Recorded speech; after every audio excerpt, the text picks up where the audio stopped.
Fala Zé, pequeno Gustavo na área. Sejam bem-vindos a mais um vídeo pro canal. E hoje estou aqui trazendo a vocês mais um vídeo de como eu boto os meus efeitos sonoros nos meus vídeos. Você vai vir aqui em efeito, você vai pesquisar no celular, efeitos sonoros. Você vai vir nesse vídeo aqui, ó. Vai aparecer aqui, ó. Você tem que ir nessas partes, ó. Aqui. Essas músicas aí que eu boto nos meus vídeos. Você vai pesquisar o nome desse efeito sonoro. Jaunt Gumption, eu acho. Espero eu. Jaunt Gumption, eu acho. Gumption, eu acho. Aqui. É Gumption. Deixa pra lá. Você pausa e você vai vir aqui na descrição desse vídeo.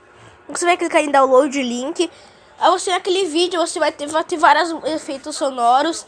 Você vê e pesquisa o nome desse efeito sonoro.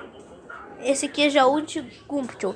Então você vai clicar em download link aqui nesse vídeo, ó. Nesse vídeo aqui, ó. Nesse vídeo em branco, ó. Você vai clicar em download link nesse vídeo.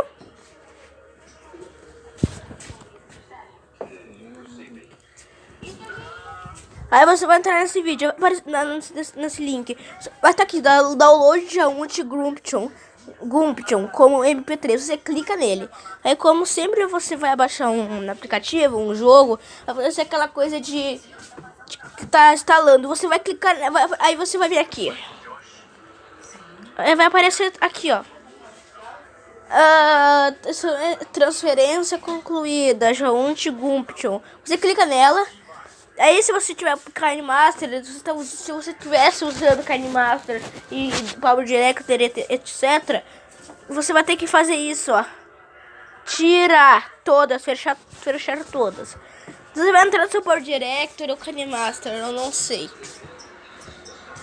Já mirei. Quando você entrar, eu vou pegar meu vídeo teste. O vídeo teste aqui. Você vai pegar o celular, você vai ficar, você grava nada. Você vai vir aqui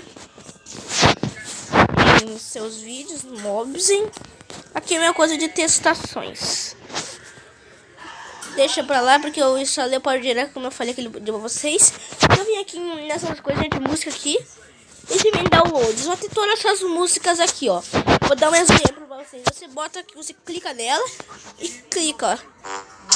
Essa aqui. Desculpa, gente, eu tô meio engripado. Assistem aí pra vocês verem, ó. E você vai ver. Aí você vai estar muito alto. Você clica em Fluffy Duck, a Duck, que também tá naquele vídeo. Vocês vêm aqui nesse lápisinho aqui, ó. Você vai em volume. Você vai abaixar, ó. Eu botei 40. 40, calma aí, deixa eu botar 40. Pronto. Ó. Aí você vai usar a voz mais alta pra você poder ouvir a música, ok? Mas então, gente, esse é o vídeo de hoje. Espero que vocês tenham gostado. Deixa o seu mega like, se inscreva no canal e fui!